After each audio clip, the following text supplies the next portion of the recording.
చెల్లి, నీ కుటుంబాన్ని చూసి 10 మంది పక్క నవ్వుతున్నారు కదూ. నీ పిల్లలను చూసి చాటున గుసగుసలు మాట్లాడుకుంటున్నారు కదా.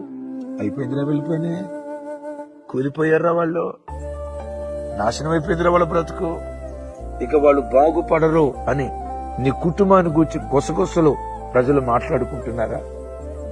ఏ ప్రజలు నిన్ను గూర్చి గుసగుసలు మాట్లాడారో, చులకన చేశారో, తృణీకారంగా మాట్లాడారో వారి మధ్యలోనే ఘనత నొందిన వాడిగా నా దేవుడు నిన్ను నిలవబెట్టునుగాక. వేదన అనే ముద్రను దేవుడు తుడిచేసి ఘనత పొందిన వాడిగా ఎబ్బేసిన దేవుడు నిలవబెట్టాడు. కారణం ఏంటో తెలుసా? ఎబ్బేజట ఇశ్రాయేలు దేవుడైన యెహోవాకు మొరపెట్టాడు.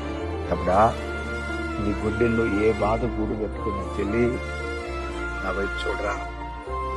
నీ గుండెలో నువ్వు ఏ వేదన తొలిచి వేస్తున్నావు, నీ హృదయ బాధను అర్థం చేసుకోగలిగే హృదయనాథుడు మనసున్న మారాజు యేసయ్య పాదాల చెంత మోకరించి మొరపెట్టు, ఏడు, కన్నీళ్లు కార్చు. భక్తిహీనులు రవీళ్ళు, మీరు వెళ్లే సంఘంలో ప్రజలు మిమ్మల్ని చిన్నచూపు చూస్తున్నారా? వీళ్ళకి ప్రార్థన లేదురా, వీళ్ళు నామకార్థులరా, వీళ్ళకి దైవాశక్తి లేదురా, వీళ్ళంత వేషధారులరా. సమాజం ముద్రేసిందా? యేసయ్య పాదాలు పట్టుకో. వేశ్యల వంశావళిలో నుండి పవిత్రురాలైన కన్యకను పుట్టించిన దేవుడు నీ ఇంటిలో నుండి అలాంటి వ్యక్తులను నా దేవుడు లేవనెత్తునుగాక.